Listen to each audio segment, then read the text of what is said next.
नमस्कार दोस्तों, आपका एक बार फिर से आकाश ऑफिशियल स्टडी पे स्वागत है। तो जैसा कि हम आपके लिए महावीर बुक की एमपी का जीके हमने आपके लिए लेकर आया था, ठीक है ना। एमपी जीके हमने आपके लिए लेकर आया था। तो आज उसी में हम आगे की कड़ी में 53 क्वेश्चन हो गए थे हमारे। अब 54 नंबर क्वेश्चन से आगे चलना है। तो अगर आप हमारे चैनल को सब्सक्राइब नहीं किए हैं तो चैनल को सब्सक्राइब कर लें, क्योंकि हम आपकी पूरी मतलब कि हमारा 11 अप्रैल को एमपीपीएससी का एग्ज़ाम होने वाला है। ठीक उसके पहले मैं आपके सारे टॉपिक के जितने भी ऑब्जेक्टिव बनेंगे सारे करवाऊंगा। तो अगर चैनल को सब्सक्राइब नहीं किया तो कर लें, ताकि आपको नोटिफिकेशन मिल जाए। तो चलिए आते हैं हम अपने 54 नंबर क्वेश्चन पे। तो देखिए 54 नंबर क्वेश्चन क्या कहता है। जनरल दोस्त मोहम्मद खान वास्तव में क्या थे? वो अफगानी थे, अरब थे, ईरानी थे या मंगोल थे? तो देखिए मध्य प्रदेश की जो राजधानी भोपाल है को आधुनिक रूप में स्थापित करने वाले जनरल दोस्त मोहम्मद खान थे। मतलब कि भोपाल को किसने बनाया भैया? वो भोपाल को बनाया जनरल दोस्त मोहम्मद खान ने। नरेश मंधाता के पुत्र जिन्होंने गंधर्वों को हराया था कौन थे? मुचकुंद थे, कीर्तवीर थे, पुरकुस से इनमें से कोई नहीं था। तो मंधाता इक्ष्वाकु वंश के प्रतापी राजा थे। मंधाता जो थे, नरेश मंधाता इक्ष्वाकु वंश के प्रतापी राजा थे। इनका पुत्र पुरकुस था। मतलब कि गंधर्वों को किसने हराया था? पुरकुस ने हराया था। क्लियर हुई बात? तो चलिए आगे देखते हैं। अब आगे वाला क्वेश्चन देखिए। मांडू का शासक कौन बेटा? मांडू का शासक, मांडू का शासक बाज बहादुर किस शासक के समकालीन था? अकबर, जहांगीर के था, बाबर के था, औरंगजेब का था या फिर अकबर का? तो अकबर के समकालीन था, ठीक है ना। फिर राजा महिष्मति ने नर्मदा के किनारे महिष्मति यानी महिष्मति को ही क्या बोलते हैं, इस अब महेश्वर बोलते हैं, की स्थापना की? वो किस वंश के थे? है वंश के थे। किस वंश के थे? है वंश के थे। क्लियर हुई बात? तो उम्मीद करता हूँ सेशन अच्छा लग रहा होगा। चलिए 58 में आते हैं। थोड़ा सा इसके बारे में जानकारी ले लीजिए, है वंश के बारे में। राजा महिष्मति है वंश के थे, ठीक है ना। उन्होंने नर्मदा किनारे महिष्मति की स्थापना की। किसके किनारे महिष्मति है? नर्मदा किनारे। नर्मदा जो महिष्मति है उसका अभी वर्तमान नाम क्या है? महेश्वर है, ठीक है ना। जो खरगोन में है। महेश्वर कहाँ है? खरगोन में है, ठीक है ना। कीर्तवीर अर्जुन इसी वंश के प्रतापी राजा थे। कीर्तवीर अर्जुन इसी वंश के प्रतापी राजा कीर्तवीर अर्जुन भी इसी वंश के थे। किस वंश के? है वंश के। फिर है प्राचीन ग्रंथानुसार किस राजा के साथ रेवा यानी रेवा को नर्मदा बोलते हैं, ठीक है ना। नर्मदा का विवाह हुआ? पुरकुश का हुआ। अभी मैं पुरकुश के बारे में बताया हूँ, ठीक है ना, उसको ध्यान रखिएगा। वो मंधाता के पुत्र हैं जिन्होंने गंधर्वों को हराया था, ठीक है ना। पिछली लाइन पे बताया है। तो अब पुरकुश कौन है? जिनका रेवा के साथ क्या हुआ? विवाह हुआ। प्राचीन ग्रंथानुसार पुरकुश के साथ रेवा का विवाह हुआ। विवाह के पश्चात रेवा का नाम नर्मदा पड़ा। रेवा का नाम नर्मदा कब पड़ा? जब पुरकुश के साथ उनका विवाह हुआ। क्लियर हुई? चलिए यहाँ पे हम ज़्यादा डिटेल में बात नहीं करेंगे, जितना जरूरी है उतना ही बात करेंगे। किस नरेश ने नर्मदा के तट पर मांधाता नगरी ओमकारेश्वर को बसाया? राजा मुचकुंद ने मांधाता नगरी बसाई ओमकारेश्वर में। इक्ष्वाक वंश के राजा मुचकुंद ने नर्मदा के तट पर अपने पूर्वज नरेश मांधाता के नाम पर मांधाता नगरी बसाई, ठीक है ना। नर्मदा नदी के किनारे। तुंडीकेकर किस शहर का प्राचीन नाम है? दमोह का। दमोह का नाम क्या है? तुंडीकर है। तुंडीकर किसका नाम है? दमोह का प्राचीन नाम है। ये ध्यान रखते जाइएगा आप लोग। चलिए 61 पे आते हैं। रामायण रामायण काल में शत्रुघ्न के पुत्र शत्रुघाती ने प्रदेश के किस स्थान पर शासन किया? विदिशा में, है ना। रामायण काल में शत्रुघ्न का जो पुत्र शत्रुघाती था उसने विदिशा पर क्या किया? शासन किया, ठीक है ना। शत्रुघाती ने विदिशा, रघुवंशी थे ये, है ना। राम का जितना भी सब रघुवंशी थे। विदिशा यानी दसाण, विदिशा को ही दसाण बोलते हैं, ध्यान रखिए। के शासन किया एवं कुशावती को अपनी राजधानी बनाया। यानी कि शत्रुघाती किसको राजधानी बनाया? कुशावती को। कहाँ पे शासन किया? विदिशा को। विदिशा को क्या कहते हैं? दसाण कहते हैं, ठीक है। फिर अगला क्वेश्चन है। प्रदेश के मत्स्य जनपद के राजाओं ने महाभारत के किस पक्ष से युद्ध लड़ा? पांडव के पक्ष से। किस पक्ष से युद्ध? मत्स्य जनपद ने किसके पक्ष से युद्ध लड़ा था? पांडव के उसमें से, ठीक है ना। ध्यान देते जाइएगा। हाँ चलिए आगे आते हैं, थोड़ा इसके बारे में जानकारी ले लीजिए। मत्स्य जनपद के राजाओं ने महाभारत में पांडवों की तरफ से युद्ध लड़ा। इस युद्ध में बस काशी, चेदी, दसाण मत्स्य जनपदों को राजाओं ने हराया।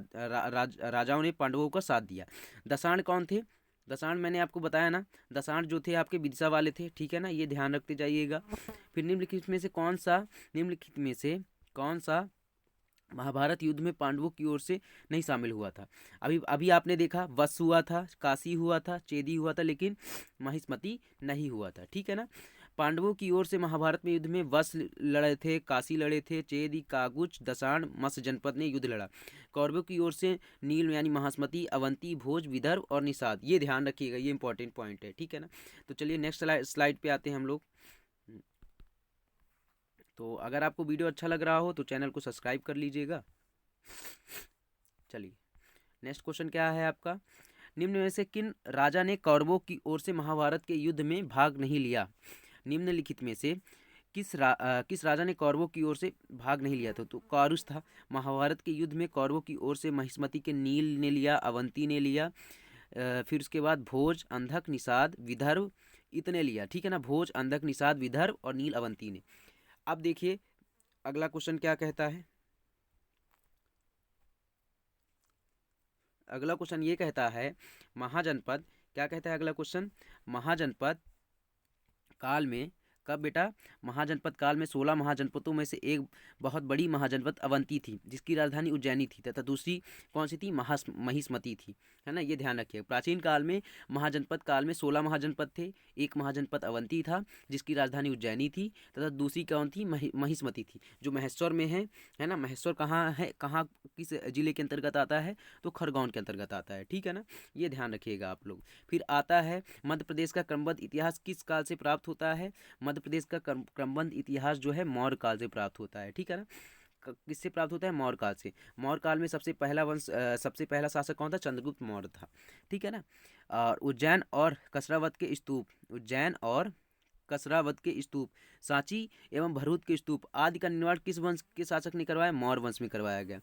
मतलब कि उज्जैन, कसरावत, सांची का स्तूप किसके निर्माण, मौर्य वंश के हुआ। कौन के शासक ने करवाया, अशोक और बिंदुसार द्वारा करवाया गया, लेकिन सबसे ज़्यादा किसके द्वारा, अशोक के द्वारा ही करवाया गया था।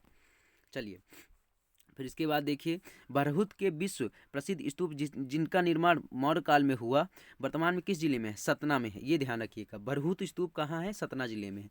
क्लियर हुआ। बरहुत के विश्व प्रसिद्ध स्तूप जिनका निर्माण मौर्य काल में हुआ, वर्तमान में मध्य प्रदेश के सतना जिले में स्थित है। 1875 में कनिंघम ने द्वारा खोजा गया। मतलब कि 1875 नहीं है बेटा, ये 1873, ये सही लिखा हुआ है। 1873 में किसके द्वारा, कनिंघम द्वारा खोजा गया। भारतीय पुरातत्व का जनक किसे कहा जाता है, कनिंघम को ही कहा जाता है। ये ध्यान रखने वाली चीज़ें हैं, एक्स्ट्रा फैक्ट आप ये ध्यान रखिएगा। चलिए हेलियोडोरस, क्या बेटा, हेलियोडोरस द्वारा बनाया गया गरुड़ स्तंभ मध्य प्रदेश के किस स्थान पर अवस्थित है, विदिशा में। हेलियोडोरस द्वारा बनाया गया गरुड़ स्तंभ, हेलियोडोरस द्वारा गरुड़ कहाँ स्थित है, विदिशा में। यह एक अनोखा स्तंभ है जो बेस नगर यानी विदिशा में स्थित है। कहाँ, बेस नगर यानी विदिशा में, जिसे दसाण भी बोलते हैं। जो इस बात का प्रमाण है कि जो यूनानी और हिंदू धर्म को अपना सकते हैं, जो यूनानी और हिंदू धर्म को अपना सकते हैं। शुंग वंश के प्रतापी शासक पुष्यमित्र शुंग ने किस स्थान पर शासन किया था, ठीक है ना। तो ये अच्छा क्वेश्चन है। एक तो भोजपाल है, एक रायगढ़ है। अगला ऑप्शन देखते हैं कहाँ कहाँ कहाँ शासन किया था। अगला ऑप्शन है विदिशा में किया या फिर उज्जैनी में किया। तो शुंग वंश के प्रतापी राजा पुष्यमित्र शुंग ने विदिशा को अपनी राजधानी बनाया, और पुष्यमित्र शुंग ने मौर्य साम्राज्य में सेनापति हुआ करता था, जिसने मौर्य सम्राट बृहदत्त अंतिम शासक मौर्य सम्राट की हत्या कर शुंग वंश की स्थापना की। उसने विदिशा पे शासन किया, ठीक है ना। शुंग, अगर पूछे मौर्य वंश का अंतिम शासक कौन है, तो आप बताइए मौर्य वंश का अंतिम शासक कौन है। कौन है अंतिम शासक, मौर्य वंश का जो अंतिम शासक है वो कौन है, बताइए। वो है बृहदत्त। कौन है, बृहदत्त, ठीक है ना। ये ध्यान रखने वाली बात है। चलिए ठीक है। अब देखिए कि उदयगिर विश्व की प्रसिद्ध गुफाओं एवं तिगवा के मंदिरों का निर्माण किस वंश के शासक ने करवाया, गुप्त वंश के शासक ने करवाया। लिखा हुआ है बेटा, ध्यान धरिएगा, लिखा हुआ है कि उदयगिर विश्व की प्रसिद्ध गुफाओं विदिशा एवं तिगवा के मंदिर कहाँ हैं, जबलपुर में, ठीक है ना। का निर्माण किसने करवाया, गुप्त वंश के शासक ने करवाया, ठीक है ना। तो अगर आपसे पूछ लिया जाए कि विश्व प्रसिद्ध गुफाएं, है ना, विश्व प्रसिद्ध गुफाएं विदिशा, ठीक है ना, और तिगवा के मंदिरों का निर्माण किसने करवाया, तो गुप्त वंश के शासक ने करवाया, ठीक है ना। लेकिन ये भी ध्यान रखिएगा, जो उदयगिरी की पहाड़ियाँ कहाँ हैं, ये विदिशा में है, ठीक है। और जो तिगवा मंदिर है ये कहाँ है, जबलपुर में है। निर्माण भले गुप्त शासक ने करवाया, लेकिन दोनों अलग अलग जगह हैं, ठीक है ना। फिर प्राचीन काल के मेकल क्षेत्र के वर्तमान में किस नाम से जाना जाता है, तो अमरकंटक क्षेत्र में। मेकल क्षेत्र को अमरकंटक से जाना जाता है।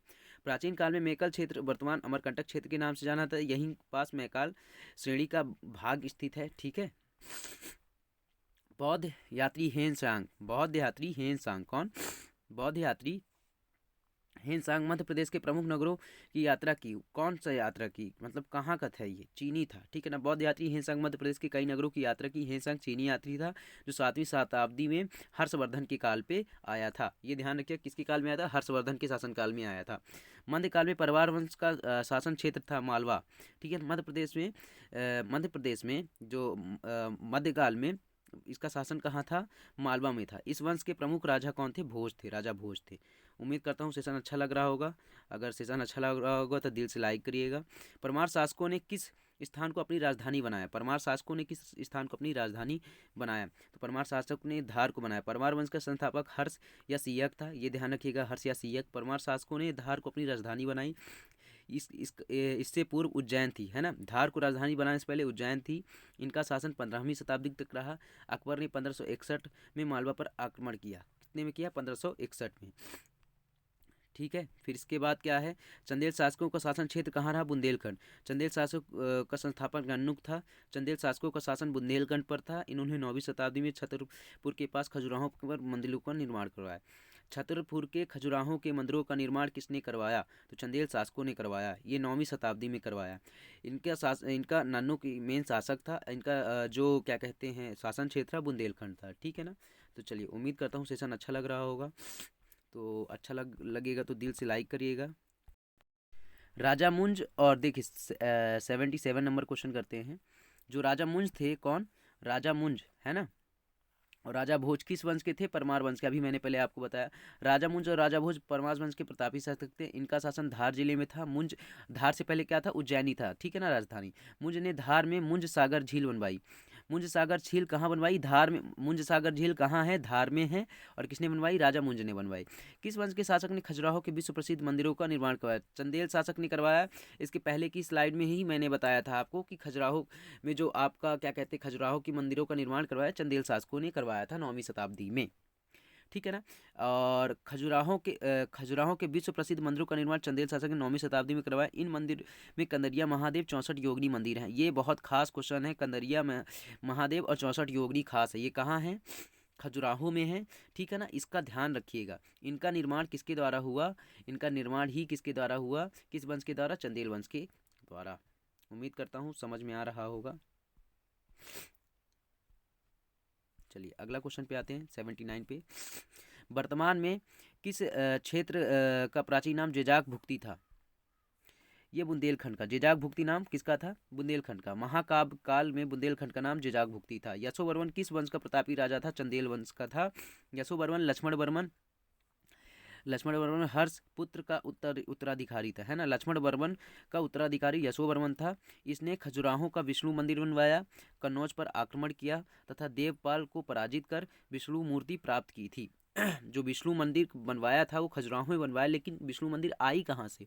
तो वो कन्नौज का राजा था, उस देवपाल, उसको पराजित किया और विष्णु मंदिर वहाँ से ली। मतलब कि विष्णु मंदिर किसकी थी? देवपाल की थी, ठीक है ना। ये ध्यान रखिए। फिर उसके बाद क्या हुआ? उसके बाद जिस काल में चंदेल शक्ति चरमोत्कर्ष पर था उसी तथा जिसके काल पे, मतलब कि जो क्या कहते हैं इसने किसने? यशोवर्मन ने ही, यशोवर्मन के काल पे ही जो चंदेल वंश था वो चरमोत्कर्ष पर था। उसने गौड़, खस, कौशल, कश्मीर, मालवा, चेदी, गुर्जर पर आदि पर विजय प्राप्त की। ये ध्यान रखिएगा। और देखिए, स्थापत्य कला का अनोखा नमूना खजुराहो के मंदिरों का निर्माण किस चंदेल के शासक में हुआ था? ठीक है ना। तो धंगदेव, कौन? धंगदेव। धंगदेव ने पार्श्वनाथ, विश्वनाथ, वैद्यनाथ मंदिर का निर्माण कराया। शासक धंगदेव को चंदेलों की वास्तविक स्वाधीनता का जन्मदाता कहा जाता है। शासक धंगदेव को चंदेल वंश की वास्तविक स्वाधीनता का जन्मदाता किसे कहा जाता है? धंगदेव को। इसके शासनकाल में खजुराहो के मंदिरों का निर्माण प्रारंभ हुआ था, ठीक है, 950 से 999 के बीच में। परमार वंश के वंश के संस्थापक कौन थे? तो आपको ये पता ही है, कृष्णराज उपेंद्र थे, है ना। फिर देखिए, फिर देखते जाइएगा। परमार वंश की स्थापना कृष्णराज उपेंद्र ने की थी, परंतु इस वंश का प्रथम स्वतंत्र प्रतापी राजा सियक अथवा श्रीहर्ष था। राजधानी धारा नगरी थी, प्राचीन राजधानी उज्जैन थी। ध्यान रखिए, पहले क्या थी? प्राचीन राजधानी उज्जैन थी, फिर धारा नगरी हो गई। कविराज की उपाधि धारण करने वाला परमार शासक कौन था? तो चलिए ऑप्शन देख लेते हैं।